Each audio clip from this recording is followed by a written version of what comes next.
Los hombres elegidos, los ángeles caídos, rechazados. Ciertamente no socorrió a los ángeles, sino que socorrió a la descendencia de Abraham.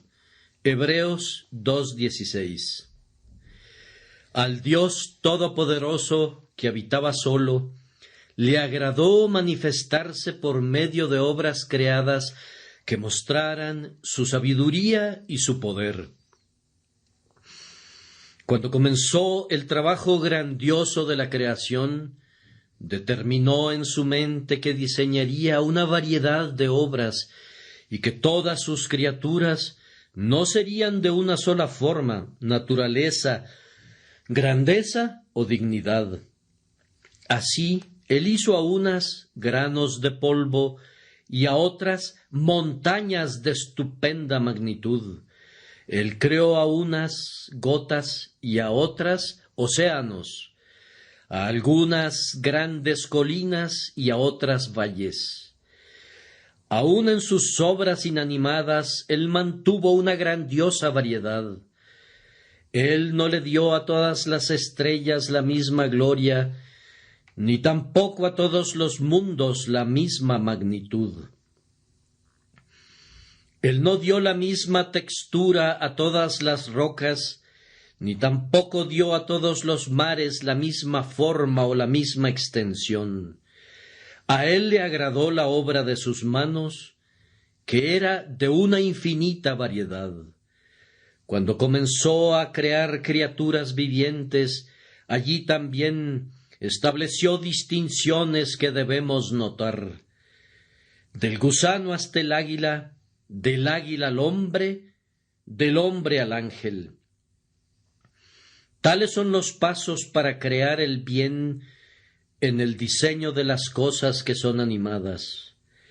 Él no hizo a todas las criaturas águilas, ni tampoco hizo a todos los seres gusanos, pero teniendo el derecho de hacer lo que quisiera con lo suyo, él ha usado ese derecho en hacer que una de esas criaturas sea el león majestuoso, rey de la selva, y otra, la inofensiva oveja, que será devorada sin poder resistir a su enemigo o defenderse a sí misma. Él ha hecho a sus criaturas tal como le pareció correcto. Él ha dado a algunas velocidad en sus pies y a otras velocidad en sus alas. A una ha dado potencia de vista y a otra ha dado la fuerza del músculo. Él no ha seguido ninguna regla fija en su creación, sino que ha hecho exactamente lo que quiso en el arreglo de las formas de los seres que él ha animado. Así también tenemos que observar una gran diferencia en los seres racionales que él ha creado. Él no ha hecho a todos los hombres iguales. Se diferencian grandemente. Desde el hombre con el intelecto más pequeño hasta el hombre con una mente majestuosa, no es poca la distancia. Y luego está el orden más elevado de criaturas racionales, cuya distancia en relación a los hombres no regenerados es muy superior de lo que cualquier hombre puede ser en relación a sus semejantes. Nos referimos al orden de los ángeles. Y al hacer a los ángeles y a los hombres, Dios otra vez ha ejercido su propio derecho de hacer lo que quiera, hacer exactamente lo que quiera con lo suyo. Por tanto, no todos los ángeles son iguales en dignidad, y no todos los hombres tienen el mismo intelecto. Él los ha hecho diferentes. Pero ahora queremos llamar su atención a dos ejemplos del actuar de Dios según su voluntad al hacer las obras de sus manos. El caso de los ángeles y el caso de los hombres. Los ángeles existieron primero. Dios los creó y quiso darles un libre albedrío para hacer lo que ellos quisieran. se les permitió elegir el bien o preferir el mal, pero de la misma manera que lo hizo con el hombre, él también les dio este mandato, que si ellos preferían el bien, entonces su estancia en el cielo sería permanente y firme, pero si pecaban, serían castigados por su culpa y arrojados de la presencia de su gloria y echados en las llamas del fuego. En una hora maligna, Satanás, uno de los ángeles principales, se rebeló. Tentó a otros y llevó por mal camino a una parte de las estrellas del cielo. Dios, en su divina venganza, castigó a esos ángeles rebeldes, los echó de sus asientos celestiales, los sacó de sus habitaciones de felicidad y gloria, y los lanzó abajo para que habitaran para siempre en el abismo del infierno. Al resto de los ángeles se los confirmó, llamándolos los ángeles elegidos. Él hizo que sus tronos los pudieran conservar eternamente, y les dio en herencia esas coronas que, sustentadas por su gracia, ellos habían conservado debido a la rectitud de su santa conducta. Después de esto, quiso Dios hacer otra raza de seres llamados hombres. Él no los hizo a todos de inmediato. Hizo a dos de ellos, Adán y Eva, y les dio la responsabilidad de guardar la seguridad de toda su descendencia a través de todas las generaciones. Él dijo a Adán lo mismo que les había dicho a los ángeles: «Te doy el libre albedrío, puedes obedecer o desobedecer, según tú decidas. Ahí está mi ley. Tú no debes tocar ese árbol. El mandamiento no es para nada molesto. Guardar ese mandamiento no será difícil para ti, pues te he dado el libre albedrío para escoger el bien». Sin embargo, para la ruina del hombre sucedió que Adán rompió el pacto de obras, tocó el fruto prohibido, y en ese día cayó. ¡Ah, qué caída fue esa! En ese momento tú y yo y todos nosotros caímos. Cuando el maldito pecado triunfó sobre nosotros, no hubo ni un hombre que permaneciera sin pecado. Algunos ángeles quedaron, pero ningún hombre, pues la caída de Adán fue la caída de toda nuestra raza. Después de que una porción de los ángeles había caído, Dios quiso ejecutar su condena y hacerlo de manera rápida y definitiva. Pero cuando el hombre cayó, Dios no quiso eso. Él había amenazado con castigarlo, pero en su infinita misericordia seleccionó a la mayor parte de la raza humana, quien hizo objeto de su especial afecto. Para éstos, Él proporcionó un precioso remedio.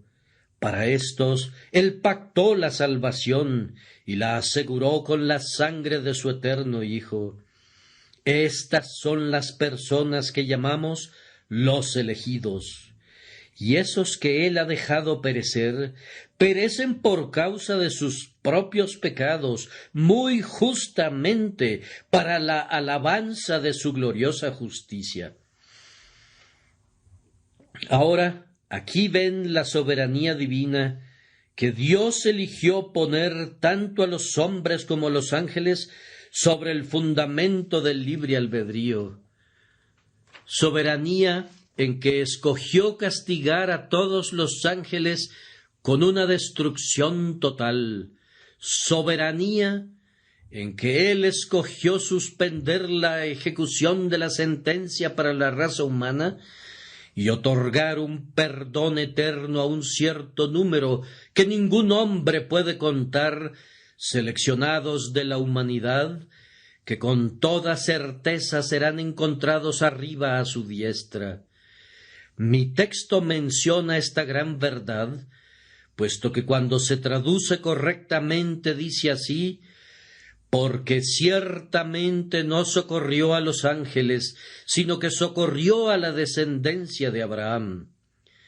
Como este texto tiene dos traducciones, les daré los dos significados tan brevemente como pueda. En primer lugar, la traducción de la versión autorizada dice: Él no tomó para sí la naturaleza de los ángeles. Nuestro Señor y Salvador Jesucristo, cuando vino del cielo para morir, no tomó la naturaleza de los ángeles.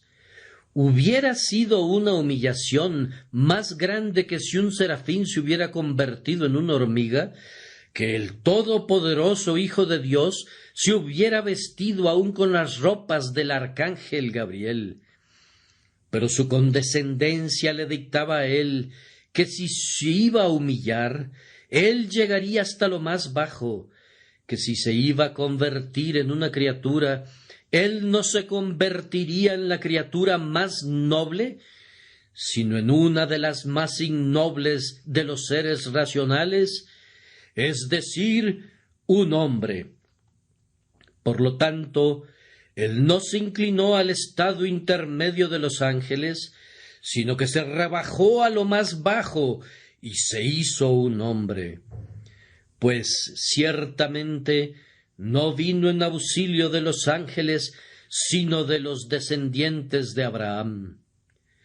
Notemos la sabiduría y el amor de esto, y creo que habrá algo en nosotros que nos llevará a glorificar a Dios por haber hecho esto.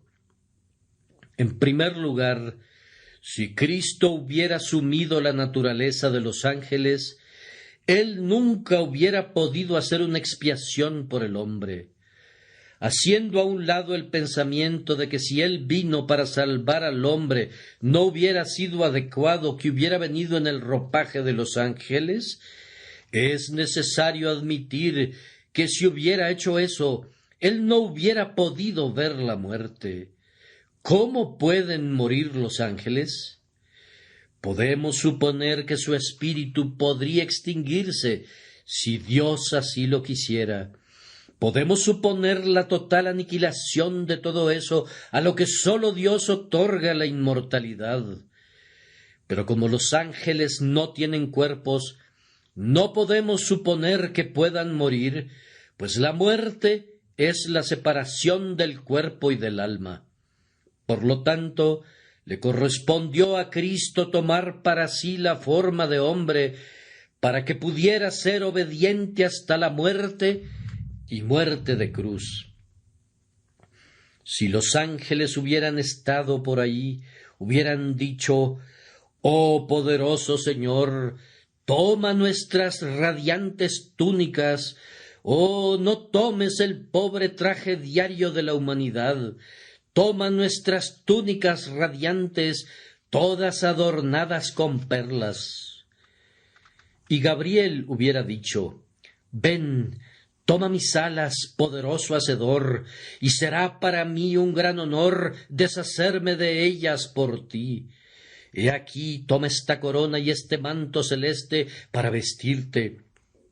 Tú, Hijo de Dios, ponte mis sandalias de plata en tus pies. No te conviertas en hombre, sino en ángel, si deseas humillarte». Pero no, él hubiera dicho: «Gabriel, si me vistiera con tu vestido, no podría pelear con la muerte, no podría dormir en la tumba, no podría sufrir los dolores ni la agonía de la muerte. Por tanto, debo y quiero convertirme en un hombre, pues ciertamente no vino en auxilio de los ángeles, sino de los descendientes de Abraham». Si nuestro Salvador se hubiese hecho ángel, debemos notar enseguida que Él nunca hubiera sido un ejemplo adecuado para nosotros. Yo no puedo imitar un ejemplo angélico en su totalidad. Puede ser muy bueno hasta donde lo pueda imitar, pero no puede ser mi norma en todos los puntos. Si me vas a dar a algo para imitar, dame un hombre como yo, entonces puedo intentar seguirlo. Un ángel no hubiera podido dejarnos el mismo ejemplo santo y piadoso que nuestro Salvador nos dejó. Si hubiera descendido de lo alto, vestido con la túnica de uno de esos espíritus brillantes, hubiera podido ser un buen ejemplo para esos querubines brillantes que rodean su trono. Pero nosotros, pobres hombres mortales, condenados a arrastrar las cadenas de la mortalidad a lo largo de esta existencia terrenal, nos hubiéramos hecho a un lado y hubiéramos dicho: «Ah, eso es demasiado elevado para nosotros, no podemos alcanzarlo». Y por lo tanto nos hubiéramos quedado cortos. Si he de esculpir en mármol, denme una estatua de mármol para que pueda copiarla, y si este barro mortal debe ser esculpido para que se convierta en un modelo de perfección, como va a serlo por el Espíritu de Dios, entonces denme un hombre como mi ejemplo, pues hombre soy, y como hombre debo ser perfeccionado. No solamente Cristo no hubiera podido ser un redentor, sino que tampoco hubiera podido ser nuestro ejemplo si hubiera tomado para sí la naturaleza de los ángeles. Dulcemente, también recordemos que si Cristo hubiera sido un ángel, Él no hubiera podido entendernos. Para poder entender a nuestros semejantes, debemos ser en algo parecidos a ellos. Supongamos que un hombre es hecho de hierro o de metal. ¿Podría esta persona entender a nuestros cansados pulmones o a nuestros huesos adoloridos? Si se le habla a este hombre de alguna enfermedad, ¿podría entenderla? Yo no lo quisiera tener por enfermero. No podría tener a ese hombre como mi médico. Él no podría sentir como siento yo. Él no me podría comprender. No, incluso nuestros semejantes no pueden entendernos a menos que hayan sufrido como nosotros. He oído de una dama que nunca conoció la pobreza en toda su vida, y por consiguiente ella no podía comprender a los pobres. Ella oyó la queja de que el pan estaba extremadamente caro cuando costaba 14 centavos una rebanada. «Ah», dijo, «no aguanto a la gente pobre quejándose de lo caro del pan. Si el pan es tan caro, que vivan de migajas de a centavo. Siempre son lo suficientemente baratas». Ella no conocía la pobreza y por lo tanto no podía condolerse de ellos. Ningún hombre puede sentir gran compasión por otro a menos que haya estado de alguna manera en la misma posición y haya soportado los mismos problemas. Era necesario para él entonces, que debía ser hecho en todos los puntos como sus hermanos, para que pudiera ser un confiable sumo sacerdote. Pues no tenemos un sumo sacerdote que no puede ser tocado con el sentimiento de nuestras debilidades, pues él fue tentado en todos los puntos como nosotros lo somos, pero sin pecado. Pero si él hubiera sido un ángel, ¿qué comprensión hubiera podido tener de mí? Supongamos que debo decirle a un ángel que apenas puedo resistir mis corrupciones. El ángel me miraría y se preguntaría qué es eso que le estoy diciendo.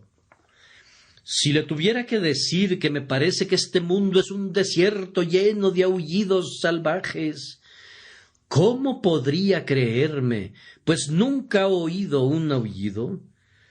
Sus oídos solamente han sido saludados por arpas de oro y dulces sinfonías corales de alabanza. Si le tuviera que decir que me resulta difícil mantenerme en mi camino y mantenerme cerca de mi Salvador, el ángel solamente podría decir: «No te entiendo, pues yo no soy tentado como tú. No tengo una naturaleza obstruida que reduzca mi fervor ardiente, sino que, en día sin noche, con infatigables alas, rodeo su trono regocijándome. No tengo tampoco ni el deseo ni la intención de separarme de mi gran Hacedor. Ahí ven ustedes la sabiduría del Salvador. Él se haría hombre y no ángel. Una vez más, Cristo se hizo hombre y no ángel, porque Él deseaba ser uno con su querida Iglesia.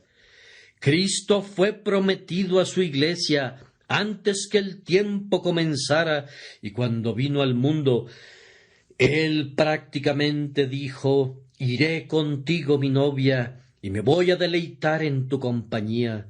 Las ropas de un ángel no eran el vestido de bodas adecuado para mí. Si he de ser hueso de tus huesos y carne de tu carne, estoy asociado a ti por una unión firme y fuerte. Yo te he llamado mi deleite, pues mi deleite está en ti, y he dicho: tu tierra será llamada desposada, esto es, casada. Pues bien, si estoy casado contigo, viviré en la misma condición que tú». No es adecuado que el esposo viva en un palacio y que la esposa deba vivir en una cabaña. No sería adecuado que el esposo se ponga ropas espléndidas y la esposa lleve prendas baratas. «No», le dijo a su Iglesia, «si tú morases en la tierra, yo también lo haré. Si tú morases en un tabernáculo de barro, yo haré lo mismo». «Sí», dijo el Señor, «con ella iré, a través de todas las profundidades de cuidados y de sufrimientos, y en la cruz aún me atreveré a llevar las amargas punzadas de la muerte». Cristo no podría ser diferente de su Iglesia.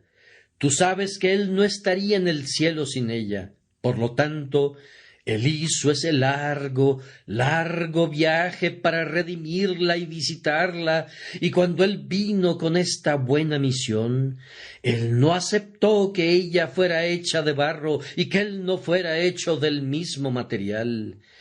Él era la cabeza, y no era aceptable que la cabeza hubiera sido de oro y el cuerpo de barro. Eso hubiera sido como la estatua de Nabucodonosor, que debe romperse.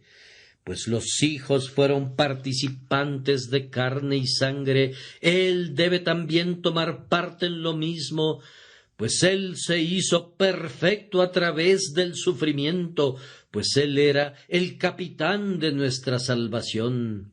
Así, una vez más, vemos su amor y su sabiduría, que, pues ciertamente, no vino en auxilio de los ángeles, sino de los descendientes de Abraham. Otra vez, si Cristo no hubiera tomado para sí mismo la naturaleza de hombre, entonces ser hombre no hubiera sido tan honorable o tan confortable como es. Considero que ser un hombre cristiano es ser la cosa más grande que Dios ha hecho. Pequeño como soy, puedo decir de mí mismo, si soy un hijo de Dios, que estoy cerca de mi Hacedor. Hay una distancia infinita, tremenda e inmensurable, pero salvo Cristo Jesús, no hay ningún ser entre el hombre y Dios. En cuanto a un ángel, él es menos que un hombre redimido. ¿No son todos espíritus ministradores enviados para servicio a favor de los que serán herederos de la salvación? Sin duda alguna, el menor sirve al mayor y el mayor no debe servir al menor. Por lo tanto, los ángeles son menos que el hombre, pues ellos nos ministran. Ser hombre es una cosa noble, pues Dios se vistió como hombre. Ser hombre es una cosa gloriosa, pues fue el vestido del Eterno. Dios fue hecho carne y moró entre nosotros, por lo tanto, la carne es dignificada y glorificada. Como dije, no sería tan confortable ser un hombre si Cristo no hubiera sido un hombre. Como sé que debo morir, mi consuelo es que voy a resucitar. Pero yo no habría tenido ese consuelo si Cristo no hubiera sido un hombre y si Él no hubiera muerto y resucitado. Oh muerte, he visto a menudo tu prisión y he pensado, ¿cómo puede ser que alguien escape de allí? Los muros son gruesos y contra la puerta hay una pesada roca, está sellada con firmeza y hay vigilantes custodiándola. Oh muerte, ¿dónde está el hombre que puede romper tu sepulcro o abrir tu puerta? Tus barras de hierro, oh muerte, no pueden ser limadas por mortales, y tus cadenas son muy pesadas para que sean rotas por lo finito. Pero me consuelo, porque hubo un hombre que rompió los lazos de la muerte, hubo uno que rompió las cadenas, cortó las barras de bronce, abrió las puertas y caminó triunfante hacia el cielo.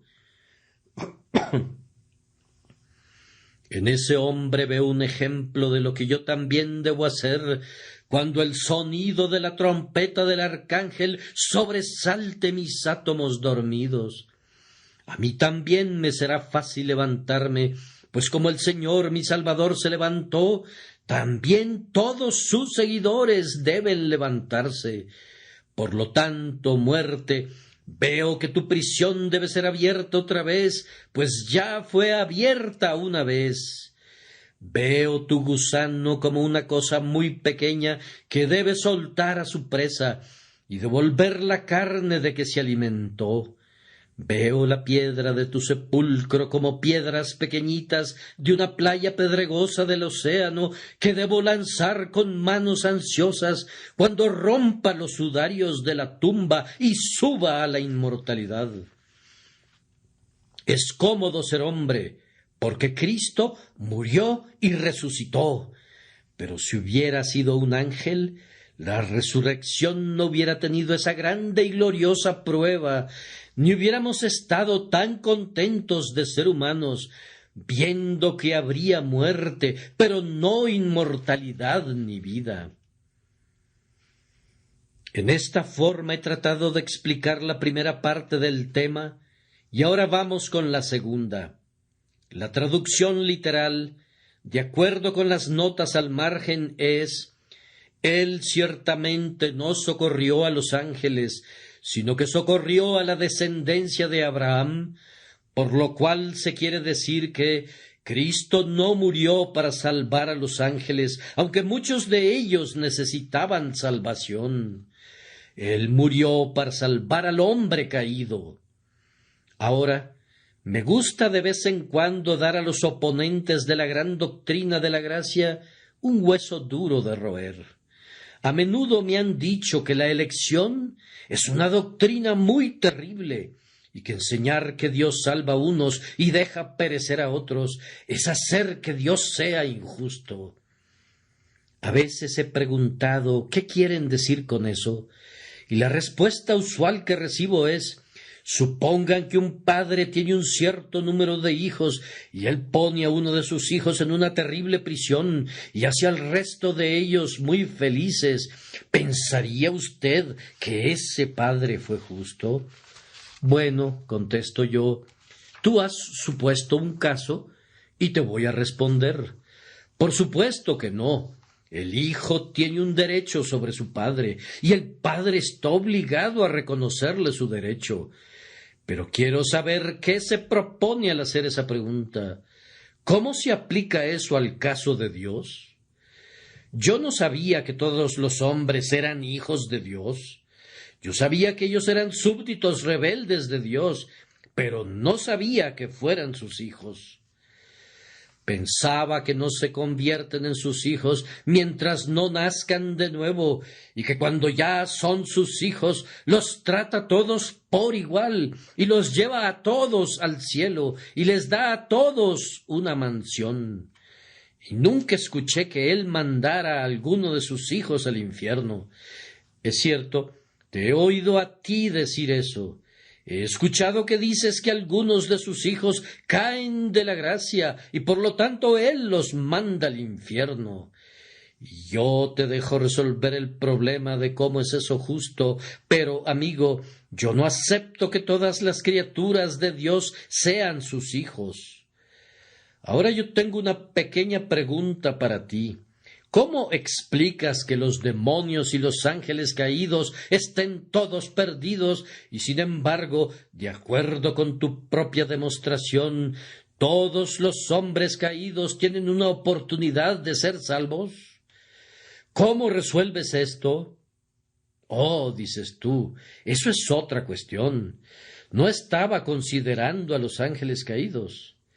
Pero si fueras a preguntarle esto al diablo, él no te diría que es otra cuestión. Él te diría, Señor, si todos los hombres son hijos de Dios, todos los demonios igualmente lo son. Estoy seguro que ellos deben de estar en la misma situación que el hombre, y un ángel caído tiene tanto derecho de llamarse uno de los hijos de Dios como un hombre caído. Me gustaría que le contestes al diablo acerca de ese tema bajo tu propia hipótesis. Deja que Satanás por una sola vez te haga una pregunta. Tú dices que es injusto de parte de Dios que mande a uno de sus hijos al infierno y lleve a otro al cielo. Ahora tú has dicho que todas las criaturas son sus hijos. Bueno, yo soy una criatura y por lo tanto yo soy su hijo. Quiero saber, amigo mío, dice Satanás, ¿cómo te parece a ti justo que mi padre me envíe al infierno y a ti te deje ir al cielo? Ahora debes aclarar esa pregunta con el diablo. Yo no la responderé por ti. Yo nunca supuse tal caso. Mis puntos de vista nunca me ponen en tal dilema. Pero tú te metiste en problemas y debes salirte de ellos como puedas. En mi punto de vista, la cuestión es suficientemente justa. Tanto hombres como demonios han pecado, y ambos han merecido ser condenados por sus pecados. Dios, si así quisiera, puede justamente destruirlos a todos o salvarlos a todos, si lo puede hacer con justicia, o puede salvar a uno de ellos si así le place, y dejar perecer a los demás. Y si, como él lo ha hecho, elige salvar a un remanente, y ese remanente es de hombres, y si él permite que todos los ángeles caídos se hundan en el infierno, todo lo que podemos responder es que Dios es justo y que tiene el derecho de hacer como quiera con sus criaturas. Tú sabes que le reconoces a la reina el derecho de perdonar a un rebelde cuando ella quiera, ¿y no le reconocerás ese derecho a Dios? No, dices tú, no a menos que Él perdone a todos. Bueno, amigo, entonces no habría ningún derecho en eso. La reina no te lo agradecería si le pidieras que perdonara a todos. Ella diría, no, hay instancias en las que no debo perdonar precisamente por mi honor o por el honor de mis leyes, y por lo tanto no lo haré. Hay otras instancias que solo sirven para honrar mi clemencia y que no agravian mis leyes, y por lo tanto perdono estas, y yo me reservo mi derecho a hacerlo. Ahora, lo que le reconocerías a un rey o emperador, ¿se lo negarás a Dios? Pero yo estoy aquí para reclamar su derecho. Niégalo si quieres. Tendrías que negarlo apoyado en las Escrituras, ya que éstas con autoridad declaran que Dios es soberano, que Él dice: tendré misericordia del que yo tenga misericordia, y me compadeceré del que yo me compadezca. Ahora, vamos, Si nuestro amigo nos permite, consideraremos por un momento este caso. ¿Cómo es que los demonios están perdidos y algunos hombres son salvos? En primer lugar, yo no pienso que esto se deba a alguna diferencia en el pecado. Cuando dos criminales son traídos ante un juez, si uno de ellos va a ser perdonado y el otro castigado, seguramente el juez dirá: ¿quién cometió el mayor delito? Él será quien muera, y el que cometió el delito menos grave será perdonado. Ahora, yo no sé si Satanás cometió un delito más grave que el hombre. Yo no estoy seguro que los ángeles caídos pecaron más de lo que el hombre lo hizo. Ah, Señor, dices tú, el pecado del hombre fue uno muy pequeño. Él solamente robó un poco de la fruta de su Señor. Ah, pero si eso hubiera sido una cosa tan insignificante de hacer, ¿qué cosa tan insignificante hubiera sido no hacerlo? Si fuera una cosa tan insignificante, cuán fácilmente él la hubiera podido evitar. Y entonces, puesto que él lo cometió, se convirtió en el mayor pecado. Ah, dices, pero Satanás era orgulloso, y los ángeles caídos fueron orgullosos. ¿Y no estás tú inclinado de manera muy tolerable en la misma dirección, amigo mío? De cualquier modo Adán lo fue. Pero tú dices, Satanás fue rebelde. Bueno, si tú no fueras rebelde, no hablarías así. Si no te hubieras rebelado contra Dios, tú no te pondrías a negar su soberanía. Pero dices, el diablo fue un mentiroso desde el principio. Me pregunto desde cuándo hablas con la verdad, amigo mío. Tú sabes mentir tan bien como él, y aunque no hayas desarrollado tu pecado tanto como lo han hecho los ángeles caídos, si Dios te dejara solo y te quitara el freno, me pregunto cuál sería la diferencia entre el diablo y tú. Yo creo que si a los hombres se les dejara hacer todo lo que quisieran y no hubiera gobierno sobre ellos, irían más lejos aún que Satanás. Miren a Robespierre en Francia, contemplen los hechos del reino del terror, vuélvanse a los países sin Dios. No me atrevo a mencionar qué vicios tan abominables, qué pecados de lujuria son cometidos allí en público. Traigo a su memoria a Sodoma y a Gomorra y les pregunto en qué se puede convertir el hombre. Y yo les respondo que estoy seguro que un hombre puede volverse tan vil como un demonio si la misericordia restrictiva de Dios le fuera quitada. En todo caso digo que el pecado de Adán fue tan grande como el de Satanás. Ah, dices tú, pero Adán fue tentado a hacerlo. Sí, esa fue una excusa, pero también fue tentada la mayor parte de los demonios. Es cierto que Satanás no fue tentado. Él lo hizo porque quiso hacerlo. Pero él tentó a los otros espíritus, y por lo tanto, la excusa que sería válida para el hombre también sería válida para la gran mayoría de los espíritus caídos. ¿Y por qué Dios no seleccionó entonces a un grupo de esos espíritus para salvarlos?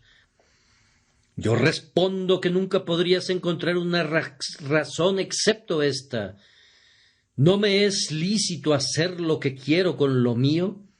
Y nosotros debemos caer sobre nuestros rostros y admirar hasta quedar sin aliento la infinita soberanía que desechó a los ángeles y salvó al hombre.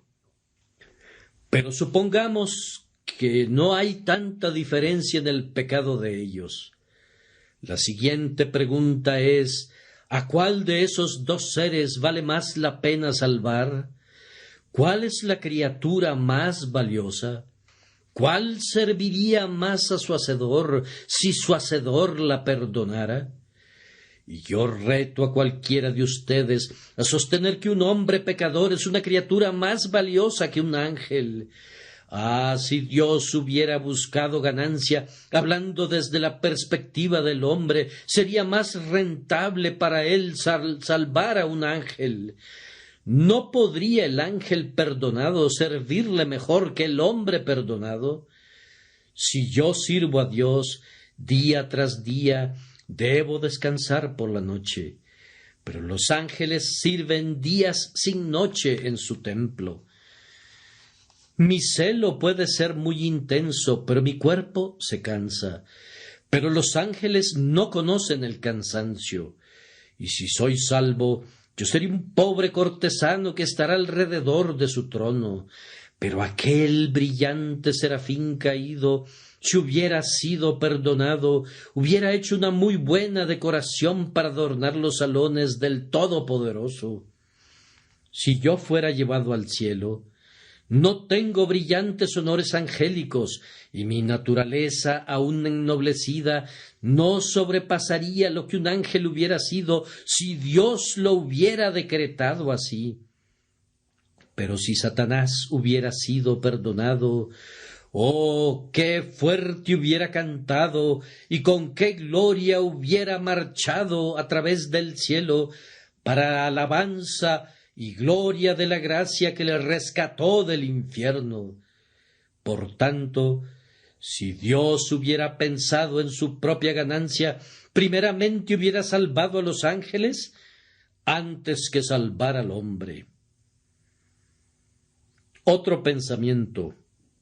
A veces la autoridad dirá: bien, aquí hay 2 personas que van a ser ejecutadas y queremos salvar a una. ¿Cuál de los 2 sería la persona más peligrosa si se le permite que siga siendo un enemigo? Ahora, ¿cuál podría lastimar más a Dios hablando como hablaría el hombre, un ángel caído o un hombre? Yo respondo que el hombre caído puede hacer muy poco daño al gobierno divino comparado con un ángel caído.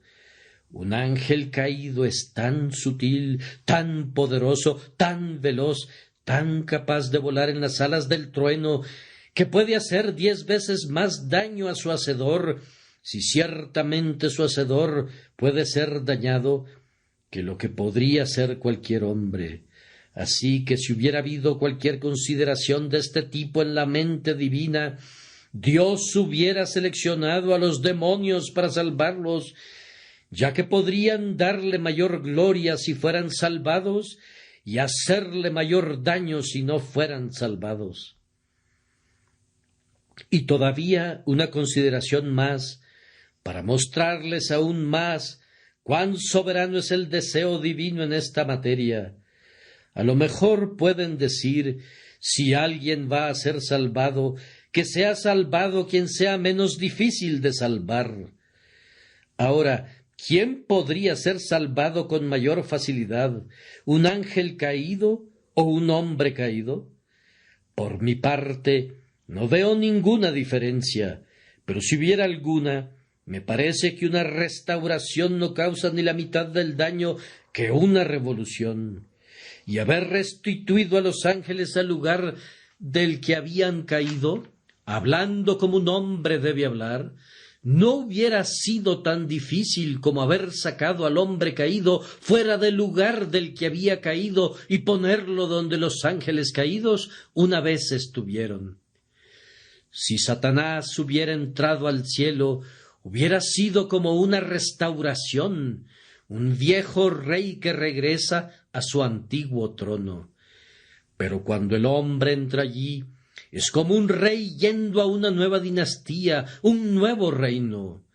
Es el hombre que entra al lugar de los ángeles, y para eso, tú sabes, debe haber gracia santificante y amor interesado en comprar.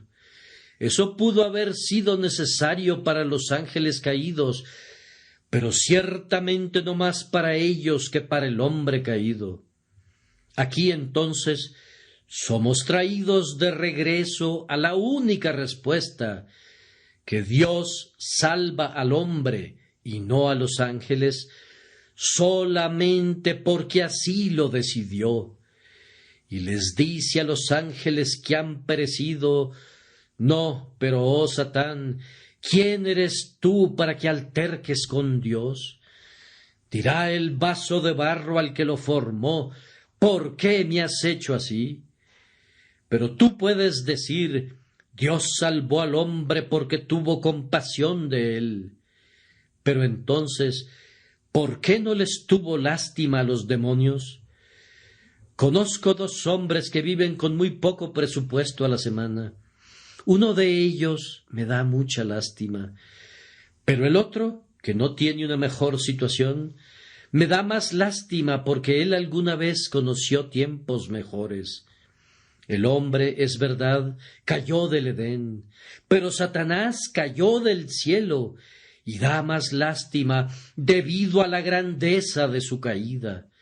Y por lo tanto, si la lástima fuera la que gobernara, Dios se hubiera decidido en favor de los ángeles caídos y no por el hombre caído. Pero creo que oigo que alguien susurra de nuevo: pero yo no veo esa primera parte. Tú dijiste que a ti te parecía que el pecado del hombre era tan grande como el pecado de Satanás. Bien, ruego que se me dé otra oportunidad para decir otra cosa, que independientemente de qué tan poderosamente sabio tú seas, tú tampoco conoces ninguna diferencia. Pues ¿crees tú que si los pecados fueran diferentes, el castigo sería el mismo? Ciertamente no, dices tú. El castigo debe ser el mismo para el mismo pecado.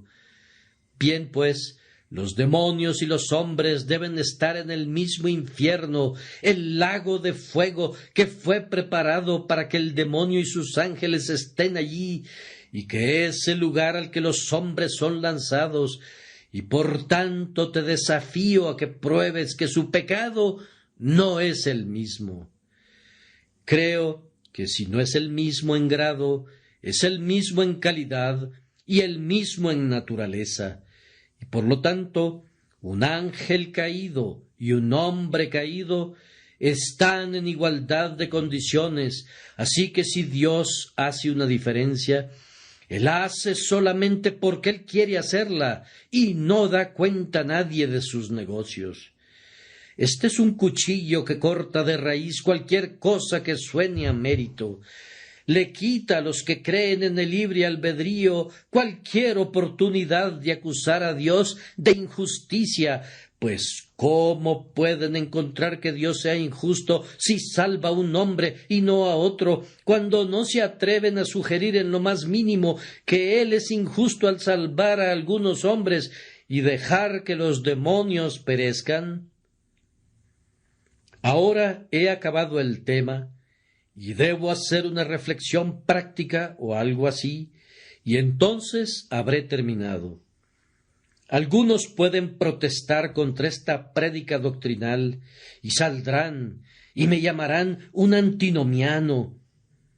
Yo para nada me voy a molestar acerca de eso, si los puedo hacer enojar. Pues si un hombre odia la verdad, yo nunca me haré para atrás para no sacudir su violento enojo. Y si alguien ofende a mi Dios, entonces no importa que a su vez sea ofendido. Es mejor para él que manifieste su oposición, pues entonces quizá él podrá saber que está en el pecado y se puede arrepentir de esto ante Dios. Pero les voy a demostrar que esto es un tema práctico. Es práctico en este sentido, que si algún hombre no se somete al derecho de Dios de hacer con él como quiera, él tiene una razón de mucho peso para dudar de su propia piedad. Ahora, no quiero decir nada rudo e intolerante, pero sí quiero decir eso otra vez.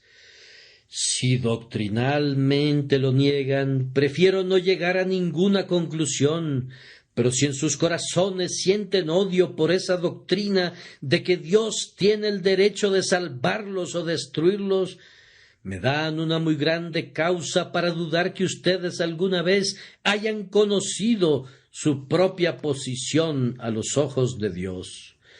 Pues estoy completamente seguro que ningún pecador humilde dudará el derecho que Dios tiene de destruirlo. Y creo que ningún hombre que siente algo de amor hacia sus semejantes, creyendo que Dios tiene el derecho de destruirlo, discutiría con Dios de alguna forma si Él decide salvar a otro que es tan malo como Él mismo. Les digo, es su orgullo que todavía no ha sido humillado lo que da coces contra esta doctrina de la elección. Es su orgullo infernal, nacido del infierno, el que les hace odiar esta verdad. El hombre siempre la ha rechazado y siempre lo hará. Cuando Cristo predicó esta doctrina una vez, ellos querían arrastrarlo al borde de la cima del monte y lo hubieran arrojado de cabeza. Y siempre espero encontrar oposición si hablo con amplitud y claridad. Pero déjenme decirles con toda solemnidad que si ustedes no creen en el derecho que Dios tiene sobre ustedes, me temo que su corazón nunca ha estado bien delante de Dios. Otra conclusión práctica.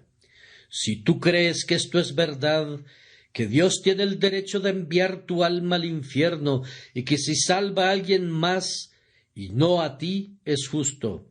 Si crees que si Él te salva, es un acto de amor soberano que distingue, entonces muestras un espíritu que está muy cerca del reino de los cielos.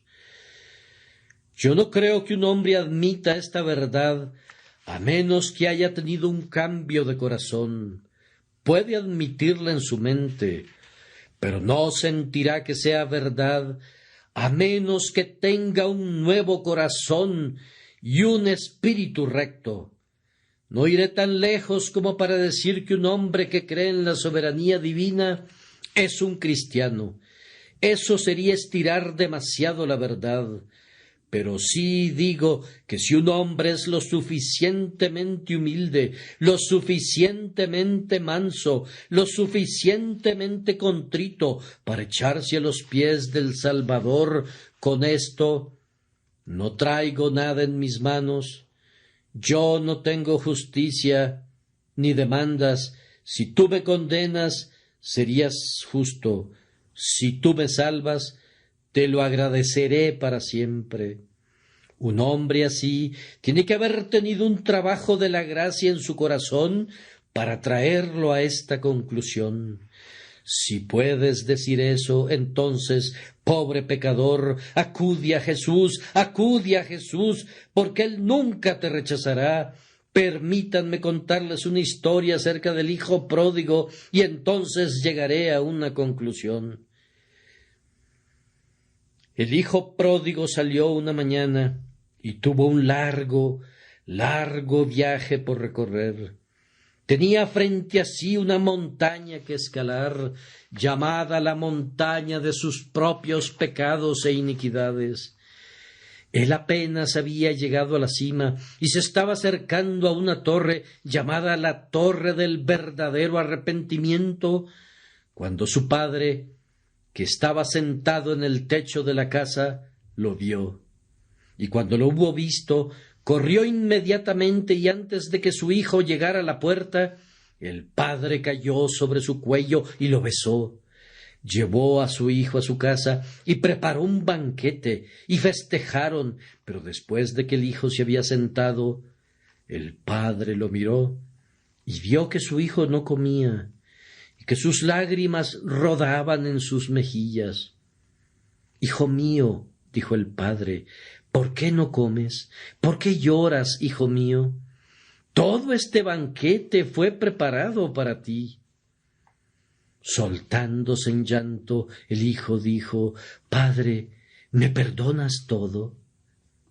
«Sí», le respondió el padre, «te perdono todo. Come, hijo mío, no llores». El hijo pródigo prosiguió en su estado. El padre miró a los otros invitados, pero luego, contemplando a su hijo, vio que lloraba otra vez y que no comía. Dijo el padre: Hijo, ¿por qué no comes? El banquete es solo en tu honor. ¿Por qué lloras, hijo mío? Padre, dijo, con las lágrimas rodando en sus mejillas otra vez, ¿me permitirás quedarme aquí? Oh, sí, hijo mío, dijo el padre, come, no llores, tú te quedarás aquí, eres mi hijo amado. Bien, el hijo pródigo estaba allí, y el padre miró a los otros invitados, pero de vez en cuando volvía la mirada hacia él, y allí estaba su hijo llorando de nuevo. Mi querido hijo, le pregunta, ¿por qué lloras? Oh, padre, dijo él, ¿me vas a permitir quedarme aquí? Pues si no lo haces, sé que voy a huir. Padre, ¿harás que me quede aquí? Sí, hijo mío, dijo el padre, eso haré. Mi gracia, como una cadena, unirá ese corazón errante a mí. El hijo se limpió los ojos, comenzó a comer y ya no lloró más. Allí, pobre hijo pródigo, hay algo para ti. Si vienes a Cristo, te quedarás con Él para siempre, y por sobre todas las cosas, Él te guardará allí. Por tanto, gózate, pues aunque Él tiene el derecho de destruirte, recuerda, Él no lo hará, pues su corazón está lleno de amor y de compasión por ti. Solamente ven a Él y serás salvo.